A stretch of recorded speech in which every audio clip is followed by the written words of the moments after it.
Perdón. Ok, muy bien. Entonces, este es el primer tema que vamos a ver, características de los seres vivos. La primera característica que vamos a platicar es la del crecimiento. Sí, esta es muy lógica, ¿verdad? Te lo está diciendo la palabra. ¿Qué significa? Que es la capacidad que tenemos los seres vivos de transformarnos, ¿sí? Y de aumentar el tamaño, ¿sí? Nosotros tenemos muchas proteínas en nuestro cuerpo. Todas las enzimas que tiene el cuerpo son proteínas, ¿sí? Las enzimas no son más que las proteínas que requieren las células para poder acelerar las reacciones. Y en el crecimiento se utilizan muchas enzimas para esto, ¿sí? Entonces, crecimiento simplemente es la capacidad que tenemos de transformarnos y aumentar de tamaño, ¿sí? Metabolismo. El metabolismo, chavos, es una característica que tenemos como seres vivos en el que nos ayuda a procesar todos los alimentos que estamos consumiendo, ¿sí? Se pudiera definir así como la suma de todas las reacciones que realizan las células a nivel celular, ¿sí? Metabolismo es la suma de todas las reacciones que se llevan a cabo en la célula, ¿sí? Hay dos tipos de metabolismo, el anabolismo y el catabolismo, ¿sí? El anabolismo es un tipo de metabolismo en donde se va a convertir lo sencillo a lo complejo. Aquí les puse el ejemplo más sencillo, que es la formación de las proteínas. ¿Por qué? Porque las proteínas son cadenas de aminoácidos, ¿sí? Se van formando los aminoácidos, se van uniendo uno con el otro y se forma la proteína, que es muy extensa, ¿sí? Adelante. Por eso se dice que el anabolismo o que la formación de proteínas es un tipo de anabolismo, porque va de lo sencillo a lo complejo, desde los aminoácidos que son chiquitos a tener una cadena de aminoácidos larga, que es la proteína, ¿sí? Ahora, el otro tipo de metabolismo es el catabolismo, aquí es al revés, ¿sí? Va de lo grande a lo pequeñito, ¿sí? El ejemplo, por ejemplo, aquí sería la digestión de los alimentos. Cuando nosotros comemos un alimento, el alimento trae lípidos, que son las grasas, ¿verdad? Trae los carbohidratos, trae proteínas, etcétera. Entonces, ¿qué hace el metabolismo en el cuerpo? A manera de catabolismo, va digiriendo esos alimentos de cuestiones grandes a cuestiones pequeñas, ¿sí? Va digiriendo los lípidos, va digiriendo los carbohidratos y todo es gracias a las enzimas. Hay enzimas que son específicas para digerir los carbohidratos. Hay enzimas que son específicas para proteínas, para lípidos, etc. Entonces, la digestión de los alimentos entra en el tipo de catabolismo porque el catabolismo lo que hace es digerir partículas grandes a partículas más pequeñas. ¿De acuerdo? ¿Alguna duda de metabolismo, chavos? ¿En línea todo bien, chavos?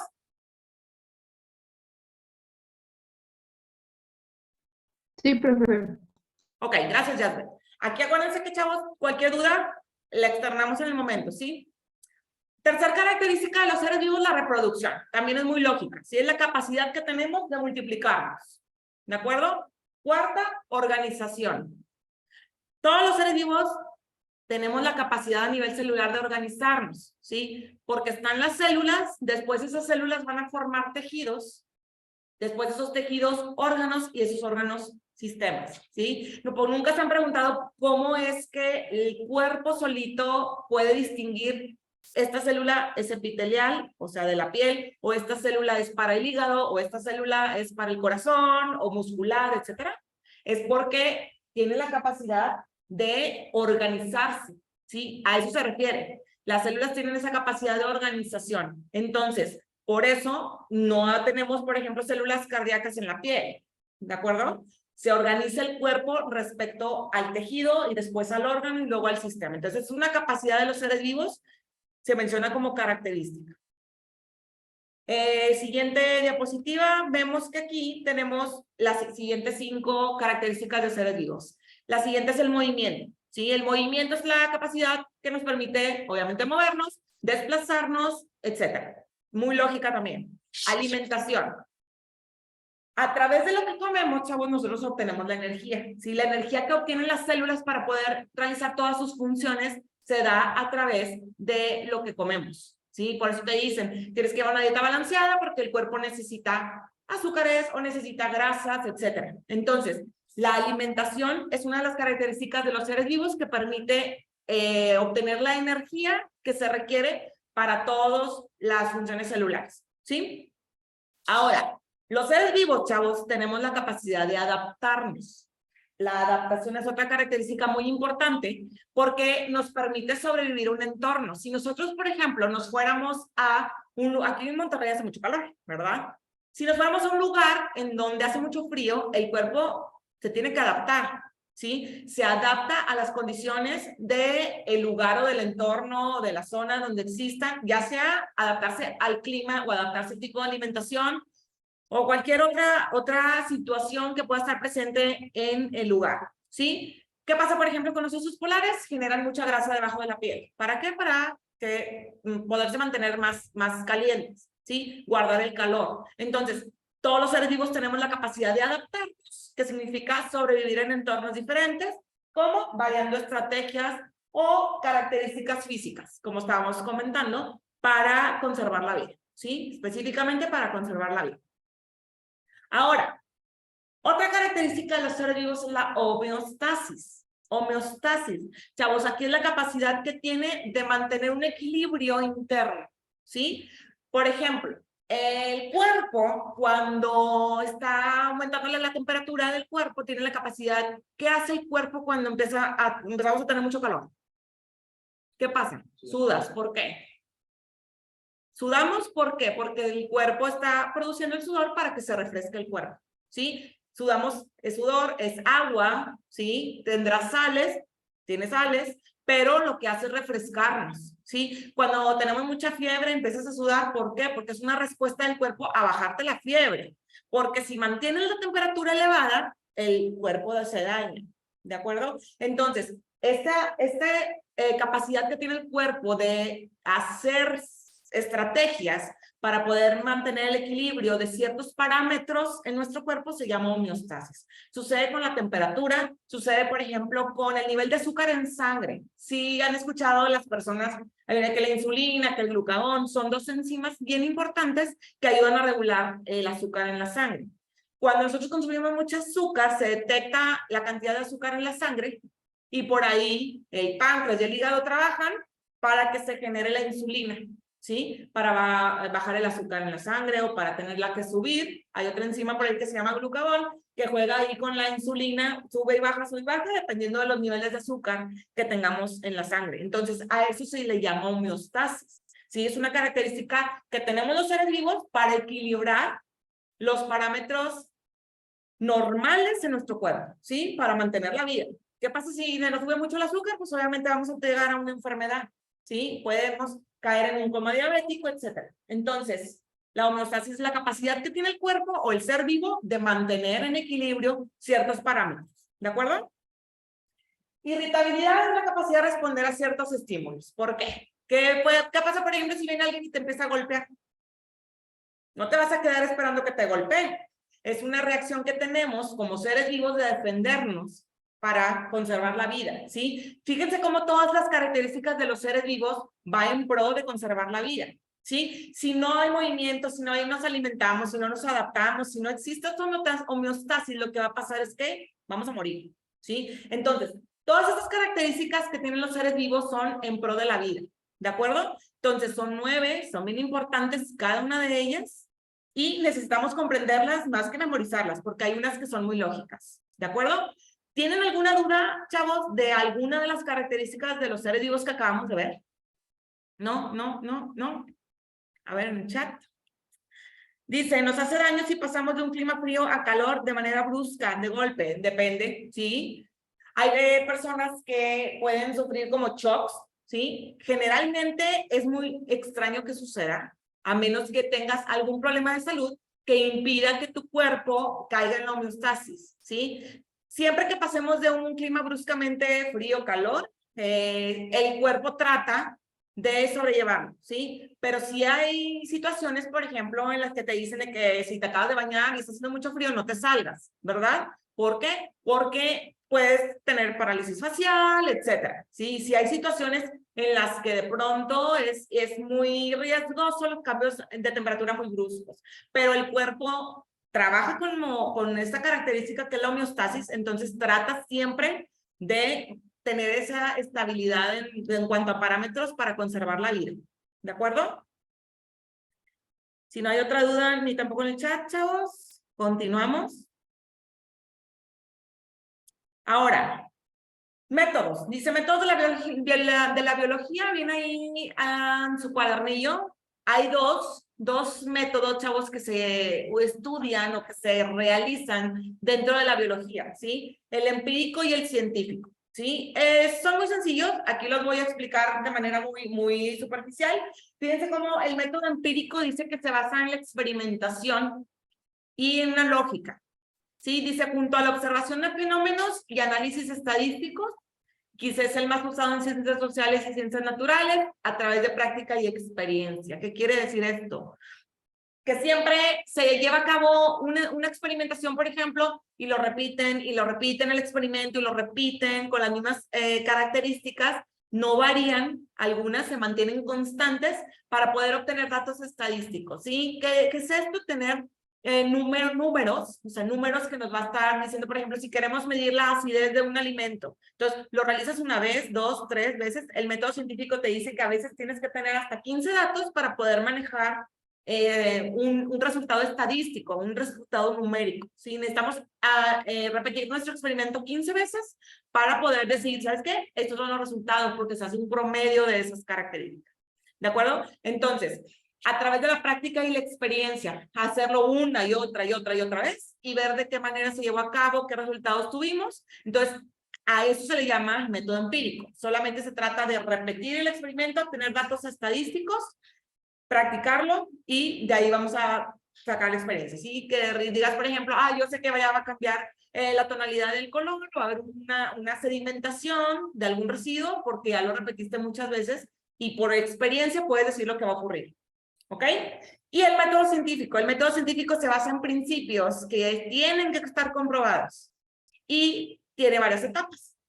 Cuando se lleva a cabo un método científico, primero es la observación. Empiezas a observar, empiezas a checar qué es lo que va a suceder, obtienes información, te documentas de otro tipo de investigaciones al respecto, etc. Después, tú te formulas una hipótesis. Cuando hablamos de hipótesis, no es más que un enunciado que tú piensas que va a ser el resultado de tu experimentación. Es lo que tú vas a comprobar. Una hipótesis nunca puede ser negativa. Una hipótesis va a ser siempre como un enunciado positivo. Es decir, por ejemplo, voy a obtener una acidez de 6. ¿Sí? O voy a obtener, o por ejemplo, cuando trabajamos con proteínas, dices, ¿sabes qué? Yo pienso que la temperatura va a romper la estructura de la proteína y va a haber un cambio de color. ¿Sí? O sea, la hipótesis es un enunciado simplemente que del resultado que tú piensas que vas a obtener. Tú lo dices y lo vas a experimentar para ver si es cierto que lo vas a obtener. Una hipótesis nunca es incorrecta, ¿sí? Tú al final en tu resultado vas a decir, mi hipótesis resultó cierta o no resultó cierta, ¿sí? Pero una hipótesis nunca va a ser ni negativa al momento de redactarla, ni va a estar incorrecta, porque para eso vas a experimentarlo. ¿De acuerdo? Entonces, primero observas, te documentas, tú te planteas una hipótesis que dice, ¿sabes qué? Yo voy a obtener esto de mi experimentación. Después, realizas la experimentación con una metodología, vas siguiendo un paso, la metodología tienes que establecerla porque después, para que alguien la pueda repetir, o sea, tú puedas repetir tu experimentación, ¿sí? Entonces, haces toda tu experimentación, obtienes tus resultados, ahí es donde dices, pruebas tu hipótesis si fue cierta o no fue cierta, y después ya se formula ya lo que es la teoría o ley, ¿sí? Pero el método científico siempre tiene que pasar por estos pasos. Haces tu observación, después planteas tu hipótesis, haces tu experimentación, la pruebas tu hipótesis y luego ya puedes decir que tienes una teoría. Si mi teoría es esta, ¿por qué? Porque ya lo experimentaste, ¿sí? Entonces, estos son los dos métodos que se llevan a cabo dentro de la biología, ¿sí? ¿Tiene alguna duda al respecto? ¿No? Siempre que se lleva a cabo, por ejemplo, el desarrollo de algún fármaco, ahora con el COVID, por ejemplo, todos estuvimos bien pendientes de cómo iban esas experimentaciones respecto a las vacunas, tienen que seguir todos estos pasos, chavos, porque lo tienen que comprobar y tienen que establecerse sus hipótesis. Entonces, siempre se lleva a cabo mucho el método científico y después tienes que estar obteniendo datos porque después ya veían que te tenían que estar aplicando a cierta cantidad de población y que las edades y todo para poder obtener ya unos datos que pudiera decir mi teoría está, es esta, ¿verdad? Y funciona de esta manera. Entonces, siempre que vamos a realizar una experimentación, se sigue el método científico con todos los pasos, no nos podemos brincar ninguno, ¿ok? Ahora, laboratorios escolares, generalmente cuando estamos en secundaria nos llevan a hacer algunos experimentos ahí muy sencillos, ¿sí? Simplemente es información, viene en su cuadernillo, chavos, que simplemente son espacios donde nos permiten practicar, nos permiten realizar ciertas observaciones, demostrar experimentaciones sobre nuestras metodologías, etcétera. ¿Qué características debe de tener? Siempre que vamos a un laboratorio deben de tener ciertas características. Por ejemplo, la iluminación. Deben estar perfectamente iluminados, deben de tener áreas muy bien ventiladas, porque en todos los laboratorios se puede trabajar con solventes o con soluciones irritantes o tóxicas, entonces necesita haber muy buena ventilación en los laboratorios. Debe haber mesas de trabajo que estén despejadas, donde no haya papelería, porque muchos de los productos que manejamos pueden ser inflamables. Entonces debe de estar la papelería siempre en otro lado donde estamos trabajando. Debe haber un equipo de seguridad, debe haber, por ejemplo, tener capacidad, por ejemplo, para tener lentes de seguridad, guantes en caso de que se trabaje con ciertos componentes que puedan ser abrasivos a la piel. Botiquín, tiene que tener un botiquín siempre para todo lo principal, que son quemaduras, etcétera. Agua, gas, drenaje. ¿Sí? Esas son las características principales que debe tener un laboratorio para poder considerarse un laboratorio para poder hacer experimentaciones. ¿Sí? Material y equipo, en general, depende mucho de qué es lo que se va a trabajar, pero en general, pues están ahí los microscopios, los mecheros, todo el material de vidrio que son las buretas, los matraces, vasos de precipitado, los tubos de ensayo, las básculas. Estos que son morteros que nos permiten moler algunas sustancias o materias primas que son sólidas y las ocupamos moler. Primero es como un molcajete chiquito, lo que hacemos es moler. Hay veces que, por ejemplo, si queremos extraer pigmentos de plantas, ponemos ahí las hojitas de las plantas, colocamos los solventes que se requieren y aplastamos la hojita hasta que se libera el pigmento al solvente y ya utilizamos el solvente con el pigmento para hacer nuestras experimentaciones, etcétera. O sea, hay muchas formas que se puede utilizar también el morterito. Entonces, todo esto son características generales de los laboratorios y se tienen que cumplir para que se puedan utilizar para hacer experimentaciones. Por seguridad. Generalmente todo es por seguridad de las personas que están trabajando. Ahora,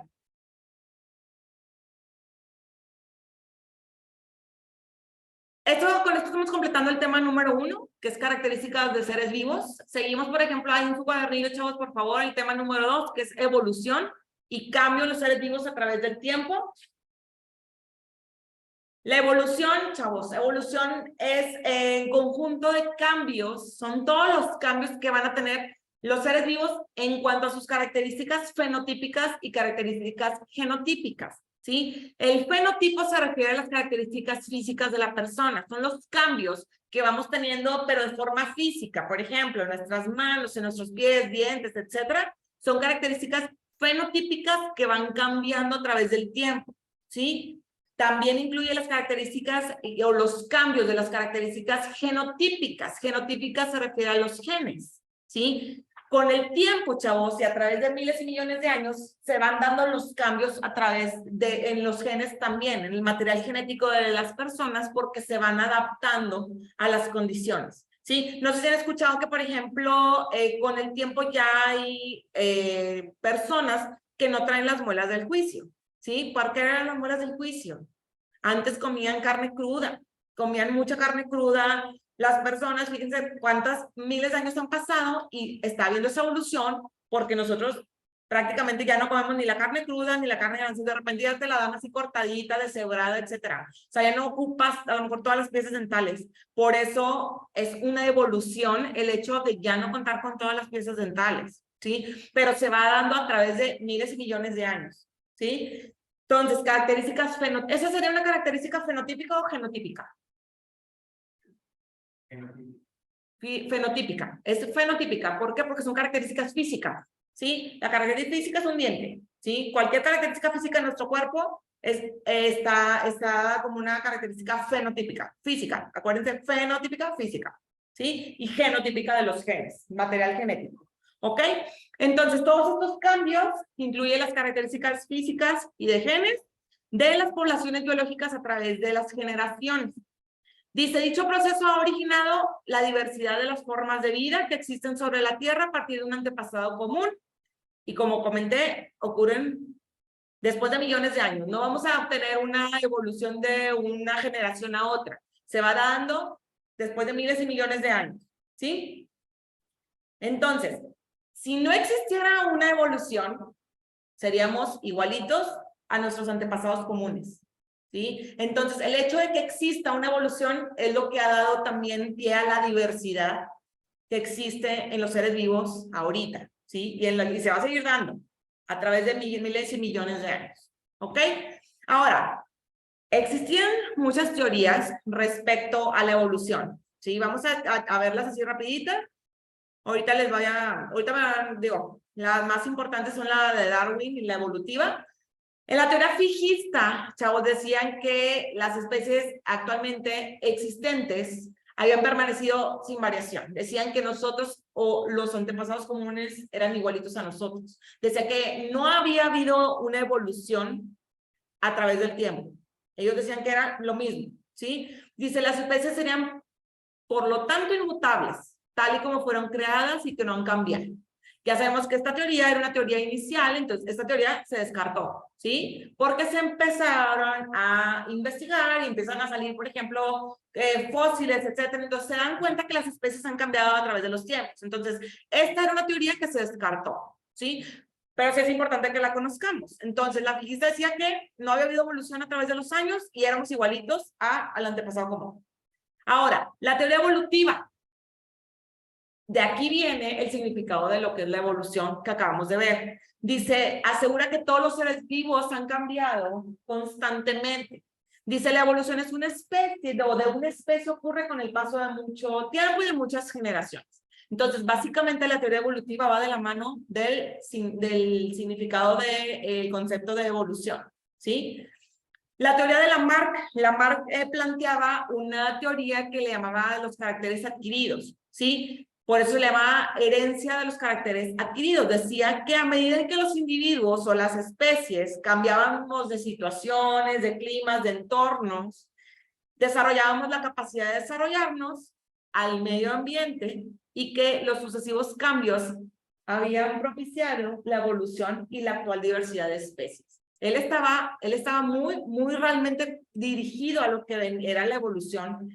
Y si se fijan, hablaba ya de algunas de las características de los seres vivos, que era la adaptación, ¿sí? Él decía que los seres vivos a través del tiempo sí cambiaban, pero en base a que se tenían que adaptar dependiendo en dónde estaban, ¿sí?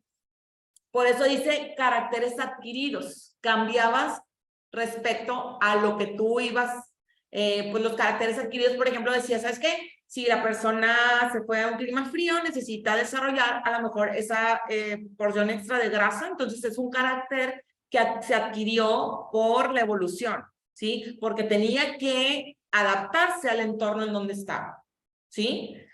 Ahora, la teoría de Darwin es la más conocida, se le llama la selección natural.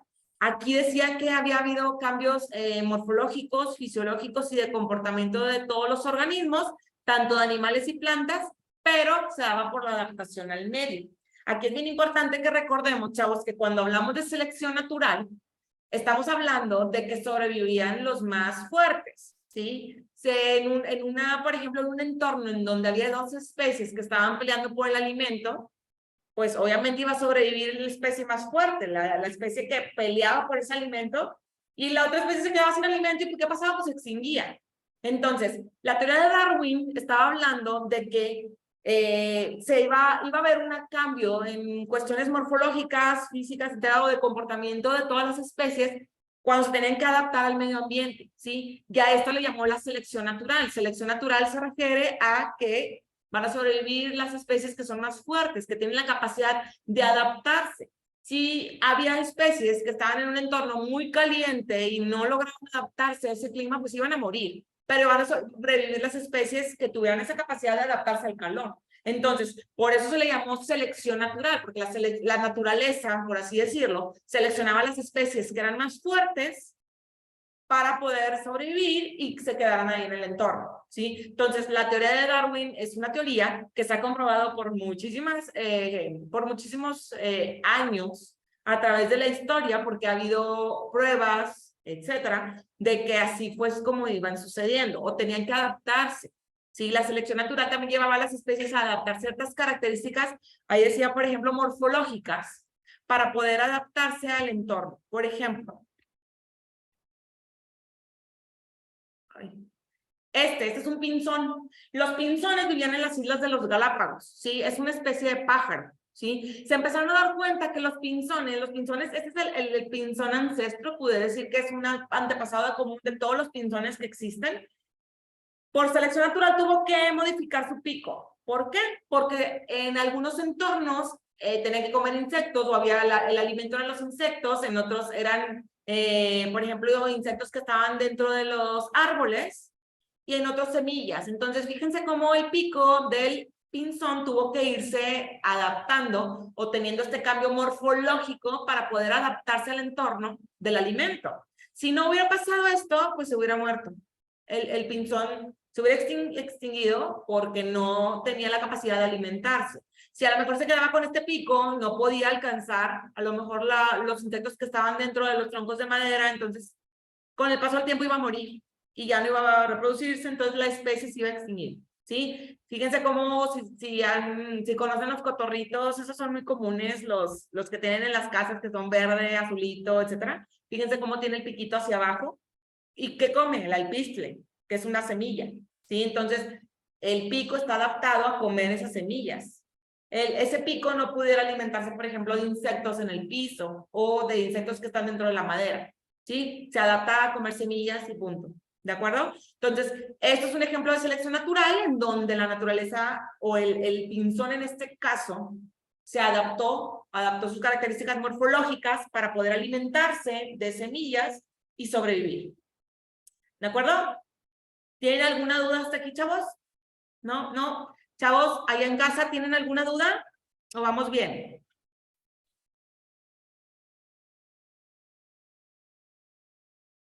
Chavos, no se me duerman. Ninguna. Gracias, Luis. Muy bien. Si tienen dudas, ya saben, chavos, en el momento para ir completando información. Ahora, con eso completamos un poquito lo que es el tema 2. Vamos al tema 3, que son los seres vivos en el planeta. Aquí vamos a hablar un poquito de las eras geológicas, chavos. Las eras geológicas se definen como lapsos de tiempo en los que podemos dividir la historia de la Tierra, ¿sí? Ya hemos escuchado siempre que la era geológica tal, la era geológica tal, se va dividiendo dependiendo de las características de esos lapsos, ¿sí? Del desarrollo de la Tierra. Entonces, lapsos de tiempo en los que se divide la historia de la Tierra. Dice, ¿cómo podemos saber qué antigüedad tiene la Tierra? Es a través de los fósiles.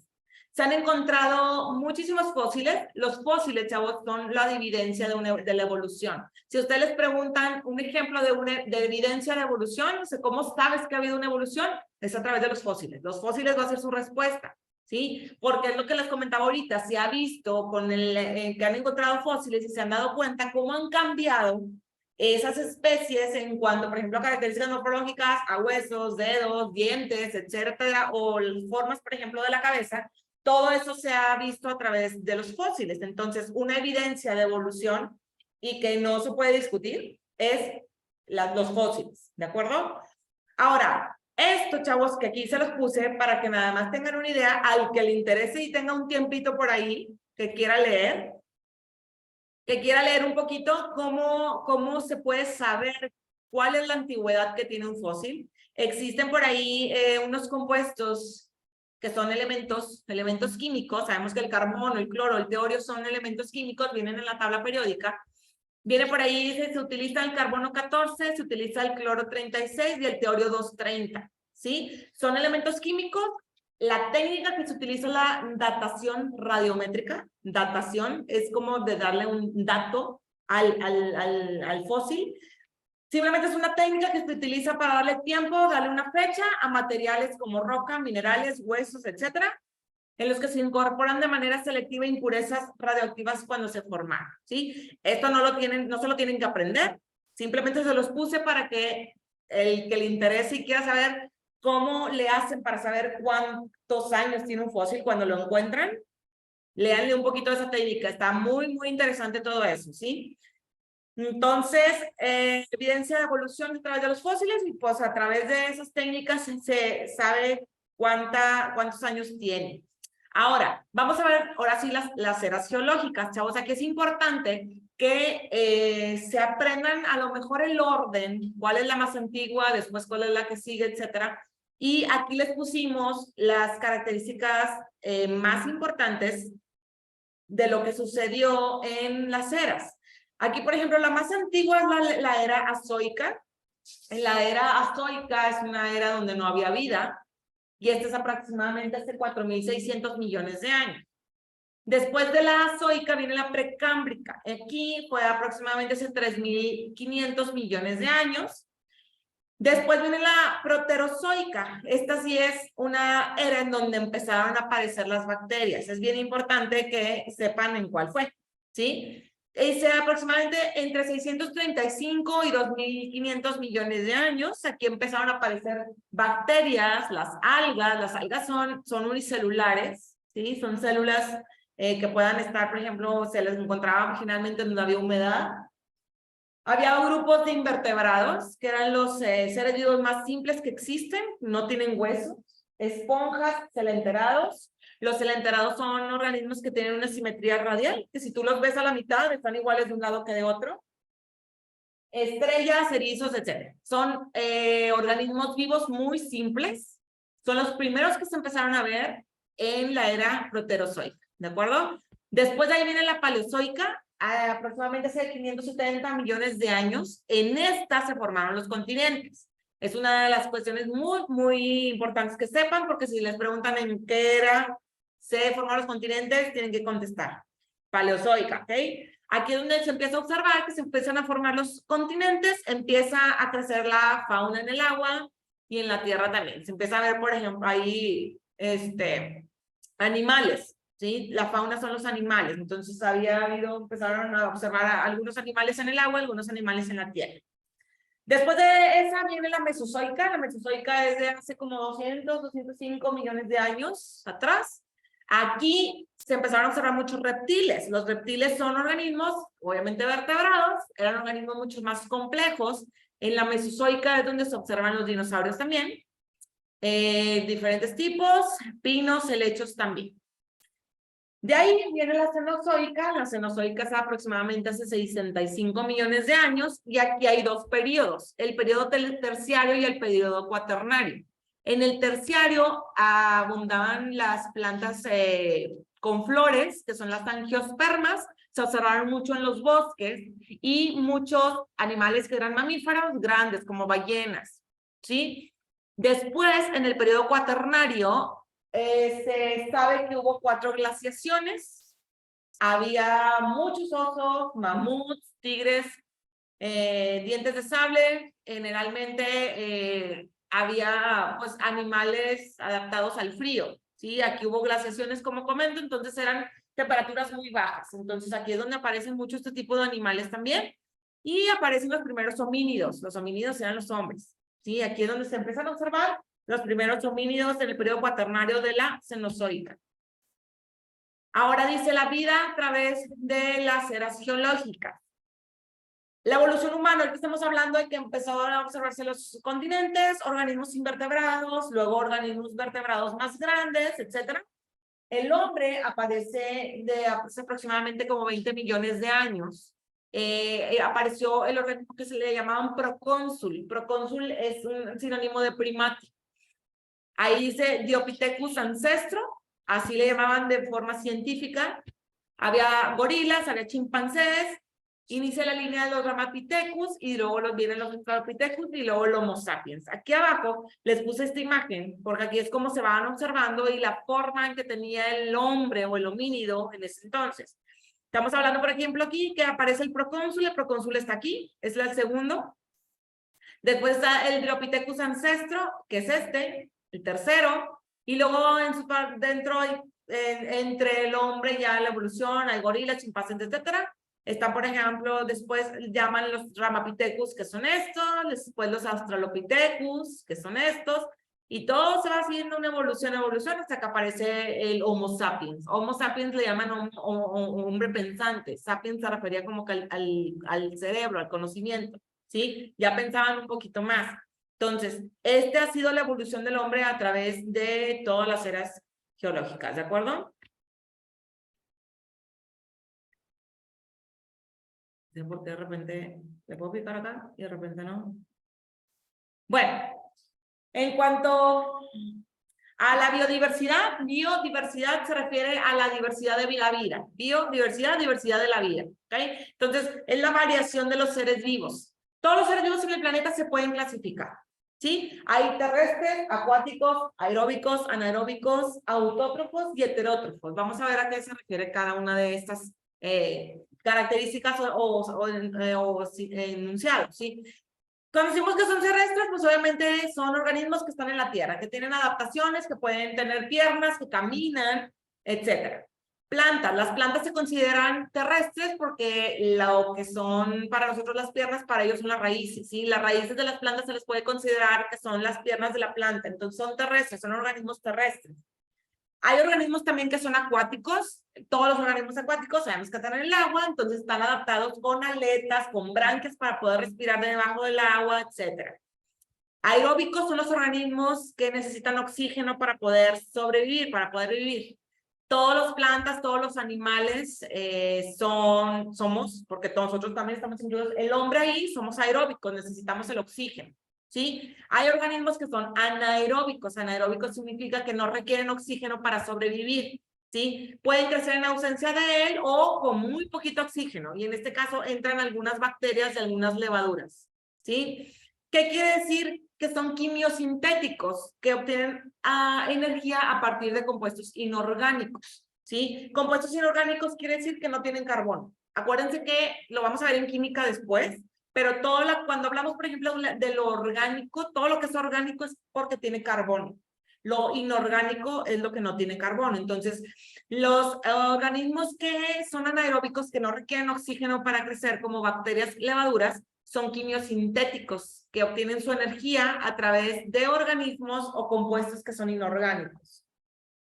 Ahora, autótrofos, heterótrofos. Los autótrofos son los seres vivos que producen su propio alimento. Por ejemplo, hay algas, hay plantas y ciertas bacterias, ¿sí? Todas las plantas realizan la fotosíntesis, ¿sí o no? Un producto de la fotosíntesis es la glucosa. Entonces, ellos pueden obtener su propio alimento a través de las reacciones que llevan a cabo, ¿sí? No necesitan alimentarse de algo más. Los heterótrofos somos nosotros, todos los animales somos heterótrofos, no producimos nuestro propio alimento y lo obtenemos a partir de otros seres vivos. ¿De acuerdo? Todo lo que comemos, nosotros obtenemos nuestra energía para poder desarrollar todas las funciones y las células desarrollar todas las reacciones químicas que se requieren. ¿Ok? Entonces, estas son la variedad de seres vivos. Aquí es como, de estas 6 se clasifican todos los seres vivos que existen. ¿Sí? Están muy sencillas. ¿Sí? Porque están muy lógicas en algunas. ¿Sí? Entonces, ¿tienen alguna duda de esto? ¿De la clasificación de seres vivos? ¿No? ¿En casa? No, maestra. Listo, ok. Muchas gracias. Continuamos entonces. Vamos a hablar un poquito de clasificación. Clasificación de seres vivos, dijimos que teníamos ciertas características y dentro de esas 6 características entraban todos los seres vivos. Ahora vamos a ver la manera en cómo se clasifican. ¿Para qué clasificamos a todos los seres vivos? Simplemente es para facilitar el estudio, ¿sí? Es más fácil estudiar los seres vivos cuando comparten ciertas características, a estudiarlos así, que, ay, ¿sabes qué? Este tiene esto, y tenerlos todos como en un conjunto. Entonces, van clasificándolos para poder facilitar. Si, por ejemplo, unos realizan su propio alimento, otros no. Unos, por ejemplo, como decíamos, pues son terrestres, son acuáticos, etc. Entonces, se van clasificando para poder facilitar el estudio de los seres vivos. A ¿cómo se clasifican? Se le llama taxonomía. La taxonomía es una ciencia que ayuda a la clasificación de los seres vivos. Agrupa de acuerdo a características que son similares, como mencionábamos ahorita. Si unos son similares en esto, pues lo metes en esta característica. se va descubriendo, por ejemplo, un ser vivo o algo, y dice, a ver, produce alimento, no produce alimento, etcétera, y lo van clasificando, lo van agrupando de acuerdo a características similares. Ahora, Aristóteles, vamos a ver unos científicos que iniciaron con la clasificación de los seres vivos. ¿Sí? La primera clasificación que se dio fue la de Aristóteles. Aristóteles era un científico, era un filósofo, que estableció la taxonomía de los seres vivos. La primeritita que existió la estableció él. Él clasificó a todos los seres vivos en dos reinos, vegetal o animal. Él decía, ¿es planta o es animal? ¿Sí? Entonces, la primera clasificación que se dio, si lo ven aquí abajo, es de seres vivos, entonces era animales o era plantas, y ahí agrupó él todas las plantas en general, las que tenían flores y las que no tenían flores, ¿sí? Y acá respecto a los animales, los clasificó en los que tenían sangre roja y los que no tenían sangre roja, ¿sí? Esa fue la primera clasificación que se llevó a cabo, solamente decía animales o plantas y los animales si tenían sangre roja o no. Después de esta clasificación vino otro filósofo que se llamaba Teofrasto. Él era un botánico, ¿sí? Estudiaba más las plantas. Entonces, clasificó a todos los seres vivos en tres grupos. Decía que eran hierbas, arbustos o árboles dependiendo de los tallos. Como era botánico, él se enfocó más en estudiar las plantas. Ya ven que Aristóteles tenía plantas con flores, sin flores, todo junto. Lo que hizo Teofrasto fue dividirlo un poquito, clasificar de acuerdo a características, y él decía que los seres vivos o las plantas específicamente clasificó los que eran árboles, los que eran arbustos y los que eran hierbas, ¿sí? Entonces, estas fueron de las primeras clasificaciones que existían. Después vino Carlos de Linneo. Carlos de Linneo estableció el sistema binomial porque se compone de dos nombres científicos, ¿sí? Consta de dos palabras, en latín, el género y la especie. Aquí, por ejemplo, esta es el nombre común de la rana, el rana leopardo de Texas, y el nombre científico es el Lithobates berlandieri. Está compuesto por el género y por la especie. Este sistema binomial se utiliza hasta el día de hoy, ¿sí? Y es mundial. No hay, por ejemplo, que nosotros digamos, esta es una Lithobates berlandieri y allá del otro lado del mundo le pongan otro nombre, ¿sí? Esto ha ayudado a poder tener una clasificación de seres vivos muy general o muy mundial, que no exista un nombre científico o varios nombres científicos para cada una de las especies, ¿sí? Esto es muy general. Siempre lo van a escribir así, chavos. Esto es la manera correcta de escribir siempre un nombre científico. Se escriba siempre en cursiva. El género siempre va con mayúscula y la especie va con minúscula. ¿Sí? Cuando ven Homo sapiens, por ejemplo, va con H mayúscula y con la S minúscula. ¿Sí? Este es un sistema binomial que es mundial.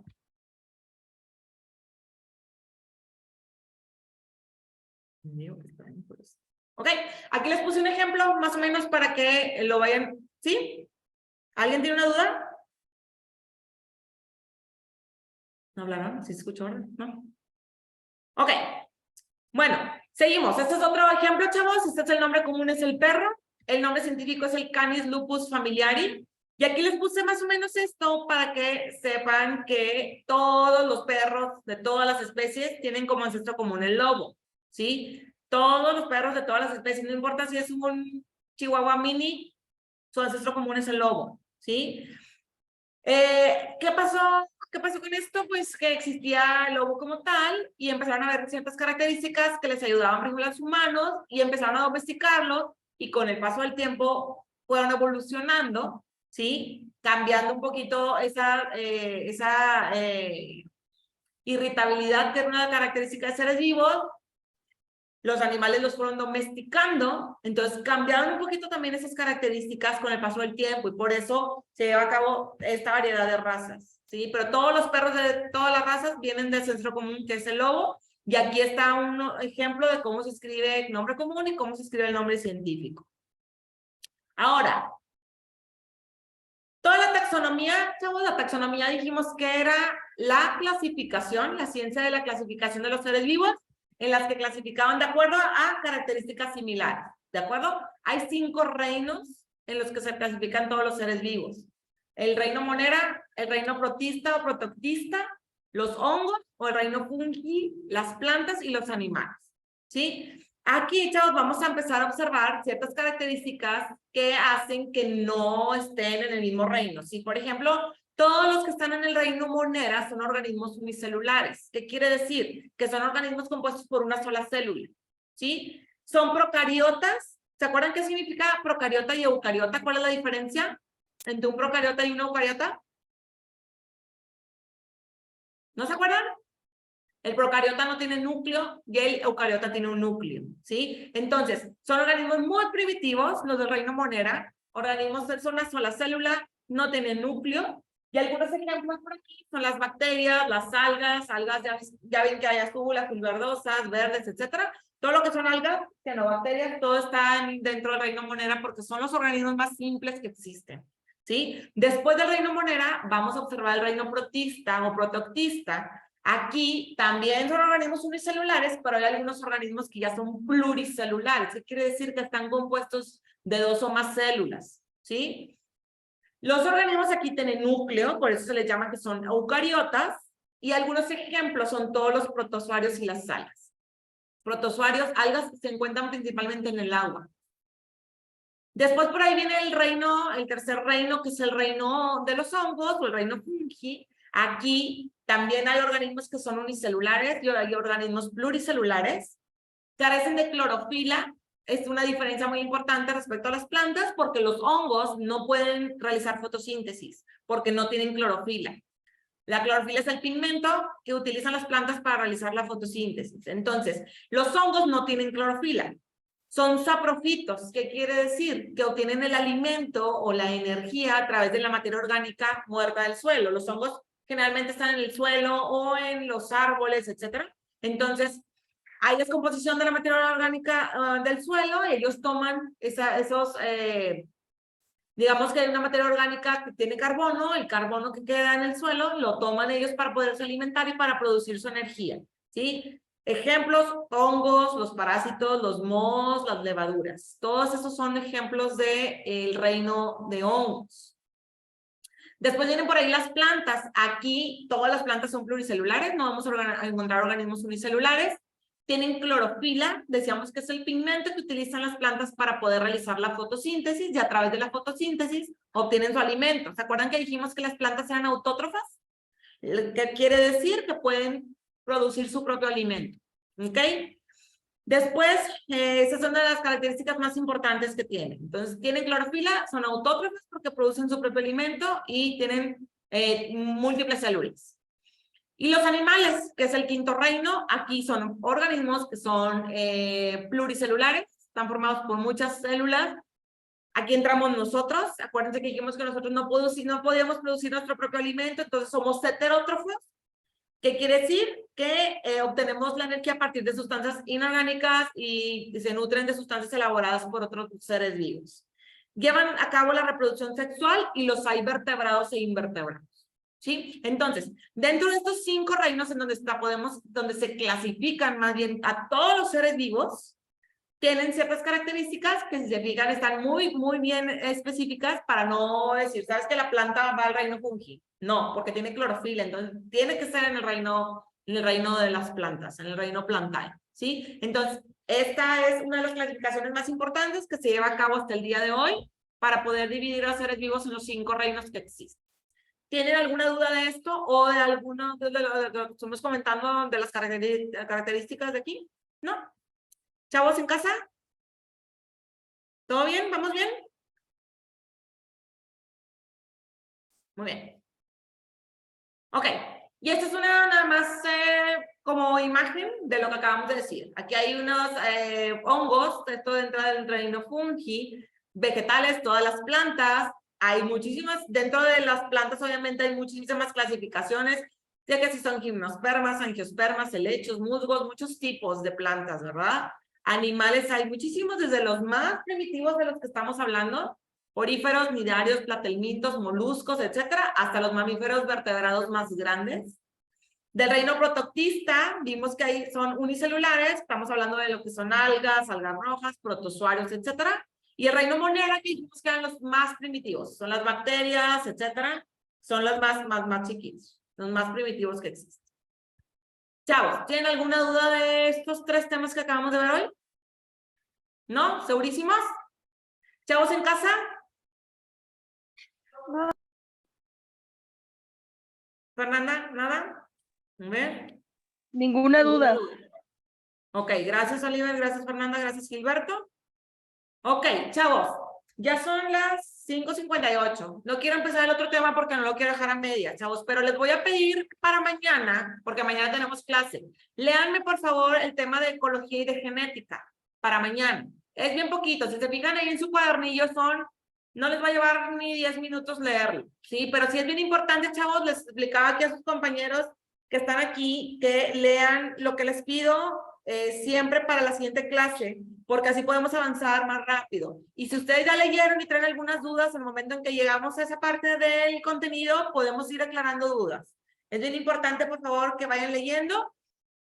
Tengan, por favor, su manual a la mano, chavos. Si no lo tienen impreso, ojalá que todos lo puedan tener impreso y que no se les olvide y lo tengan ahí, porque sí me interesa mucho que vayan tomando notas de lo que vamos viendo aquí, porque les va a servir para el estudio. Cuando vayan a presentar su examen y estén estudiando, esas notas les van a servir mucho para el examen. Entonces, sí, por favor, para el día de mañana lean la parte de ecología genética y el de niveles de organización de la materia, leanlo también, está muy chiquito. Es una parte muy pequeña del contenido. Lean los siguientes 3 temas, por favor, para el día de mañana. ¿De acuerdo? Tengan, por favor, ahí tienen en su contenido, tienen ahí la guía y los cuestionarios también al final. ¿Sí vienen ahí impresos también? Sí, ¿verdad? Ya al final del contenido deben de tener por ahí un cuestionario. ¿Sí? Ok, muy bien. Ese cuestionario, chavos, cuando terminemos el contenido de biología, lo vamos a contestar. Ustedes pueden irlo contestando. Si lo pueden ir contestando respecto a lo que vimos hoy, váyanlo haciendo. De todas maneras, estas preguntas de ese cuestionario lo vamos a contestar. Se lo voy a encargar, pero luego lo vamos a revisar porque sí me interesa mucho que todos tengamos las mismas respuestas, que las tengamos correctas y las tengamos iguales porque pues nos funciona para el examen, ¿de acuerdo? Entonces, lean por favor para el día de mañana la parte de ecología, de genética y los niveles de organización de la materia viva. Y nos vemos mañana, primero Dios, aquí a las 5, chavos. Traten de estar todos puntuales para empezar a las 5:05. Vamos a estar empezando lo más tarde para poder ir avanzando y que no nos vayamos retrasando. Entonces, les pido por favor que tengamos todos por ahí el cuadernillo y todo para no estar ahí retrasándonos tampoco, etc. ¿Ok? Entonces, nos vemos el día de mañana. Cuídense mucho y muchas gracias, chavos. Cuídense.